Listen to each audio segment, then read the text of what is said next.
இங்கே பார்த்தீங்களா, இஞ்சி பூண்டு பச்சை மிளகா, நமக்கு தக்காளி. ஏய் நான் பேசினுங்கிறேன்டி. டொமேட்டோ பாத் செய்ய போகிறோம். இது வந்து நம்மள ஐஸாக அரைச்சி எடுத்துக்கலாம்.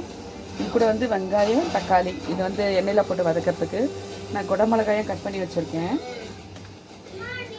ஃபஸ்ட்டு நம்ம வந்து இஞ்சி பூண்டு பேஸ்ட்டை அரைச்சி வச்சுப்போம். ஃபஸ்ட்டு அடுப்பத்தை வச்சுக்கலாம். குக்கர் வச்சுப்போம். வச்சிட்டியா?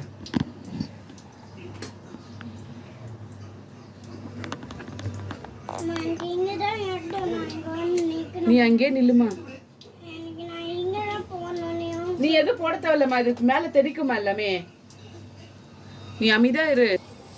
குக்கர் காஞ்சிச்சு. நம்ம வந்து இப்போ கடலை எண்ணெய் ஊற்றிப்போம்.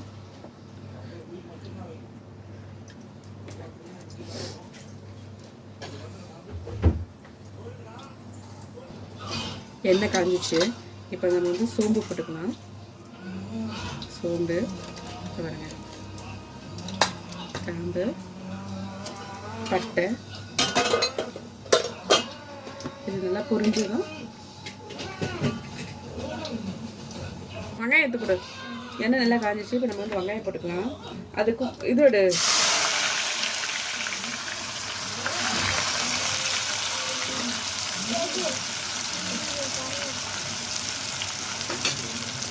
மிக்ஸி ஜார் எடு. வெளியே வராது எந்திரி. வெங்காயம் வதங்கினதும் சரி கூப்பிடுறேன். வெங்காயம் வதங்கிச்சு. இது கூட நம்ம வந்து இஞ்சி பூண்டு பச்சை மிளகாய் அரைச்சி வச்ச பார்த்தீங்கன்னா அதை சேர்த்துக்கலாம்.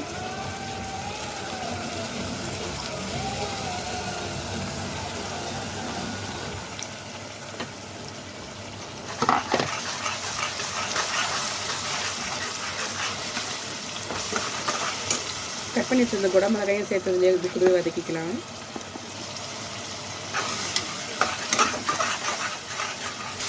இஞ்சி பூண்டெல்லாம் நல்லா வதங்கிடுச்சு. இப்போ வந்து நம்ம இது கூட தக்காளி சேர்த்துக்கலாம். தக்காளி நல்லா வதங்கினாலும் இப்போ ஃபஸ்ட்டு லைட்டாக கொஞ்சம் உப்பு போட்டுக்கலாம். கல் உப்பு தூக்கிக்கோங்க.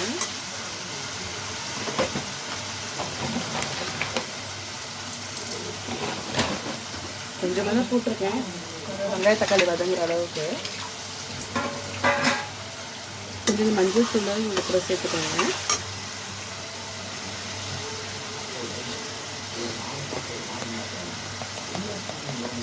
மஞ்சள் தூள் கொஞ்சம் நல்லா வதங்கட்டும். தக்காளி வதங்கிட்டு இது கூட வந்து நம்ம மக்கானா சேர்த்துக்கலாம். மக்கானா வந்து தாமரையோட விதை இதை சேர்த்துப்போம்.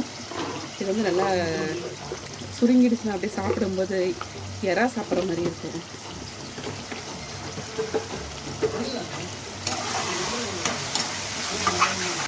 தக்காளி வதங்கிடுச்சு. இப்போ நம்ம வந்து தேவையான அளவு தண்ணி ஊற்றிக்கலாம். அரிசி வந்து கொஞ்சமாக தான் ஊறி இருக்குது, ஃபுல்லாக ஊறலை. அதுக்காக வந்து நான் ஒரு ஆழாக்கு அரிசிக்கு 1.5 ஆழாக்கு தண்ணி ஊற்றிக்கிறேன். ஏன்னா அரிசி வந்து நல்லா ஊறிந்தால் ஒரு ஆழாக்கே போடும். இது சரியாக ஊறாதனால கொஞ்சம் எக்ஸ்ட்ரா கொஞ்சம் ஊற்றிக்கிறேன். தண்ணி நல்லா கொதிக்கணும். இப்போ இது கூட வந்து நம்ம உப்பு சரியாக இருக்கான்னு பார்த்துக்கோங்க. கம்மியாக இருக்குது, அதாவது லைட்டாக கறிக்கிற மாதிரி இருக்கணும். அப்படி இருந்தால் தான் அரிசி போடும்போது நமக்கு அது பேலன்ஸ் ஆகிடும். தண்ணி நல்லா கொதிக்குது. அந்த டைமுக்கு வந்து நம்ம அரிசி சேர்த்துக்கலாம்.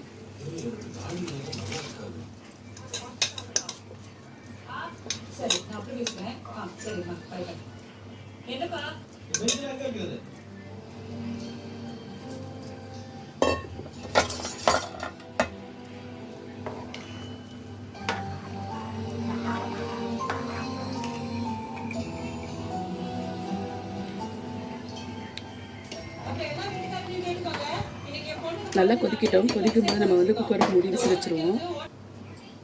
கொதிக்குது பாருங்க. இப்போ நம்ம வந்து மூடிட்டு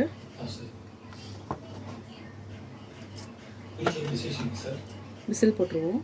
ஒரு விசில் வந்ததும் ஆஃப் பண்ணிடலாம். தீ மட்டும் கொஞ்சம் கம்மியாக வச்சு மீடியமாக வச்சுக்கோங்க. ஐயாவும் இருக்கக்கூடாது, ரொம்ப லோவாக இருக்கக்கூடாது, மீடியமாக இருக்கணும்.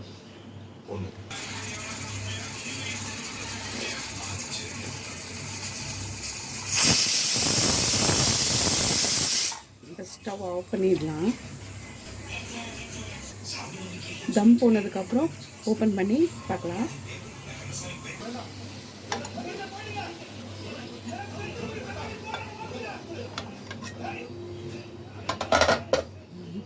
பார்த்தீங்களா, நான் வந்து நல்லா வெந்திருக்கு.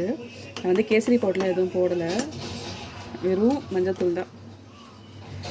பார்த்தீங்களா, நல்லா சூப்பராக எம்மியாக நல்லா பிரியாணி வாசனை வருது. மாமா சாப்பாடு தட்டா. நல்லா எம்மியாக இருக்குது.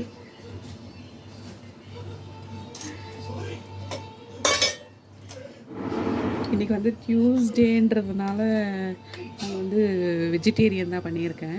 நீங்கள் வந்து வெறும் டொமேட்டோ பாத் பண்ணிங்கன்னா நீங்கள் நான்வெஜ் என்றைக்கு சாப்பிட்றீங்களோ அன்றைக்கி வந்து முட்டை தொக்கு பண்ணி சாப்பிடுங்க. இது கூட முட்டை தொக்கு செம்ம டேஸ்ட்டாக காம்பினேஷன் சூப்பராக இருக்கும், அட்டகாசமாக இருக்கும். எனக்கு வந்து டொமேட்டோ பாத்துக்கு தயிர் பச்சடி. வாங்க சாப்பிடலாம். இது அம்மா எடுத்து தரேன். இந்தா, அது சூடாக இருக்குது, ஆறி போச்சு. எடுத்துக்கோண்டா. இல்லை, சாப்பிட்டு பார்த்துட்டு சொல்லி எப்படி இருக்குது. டேஸ்ட் ஆகுதா? இந்த இது சாப்பிட்டு பாரு, இது சாப்பிட்டு எப்படி இருக்கு சொல்லு.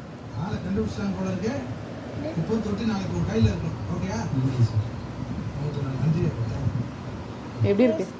சீச்சி மாதிரி இருக்கா இல்லை எறா மாதிரி இருக்கா?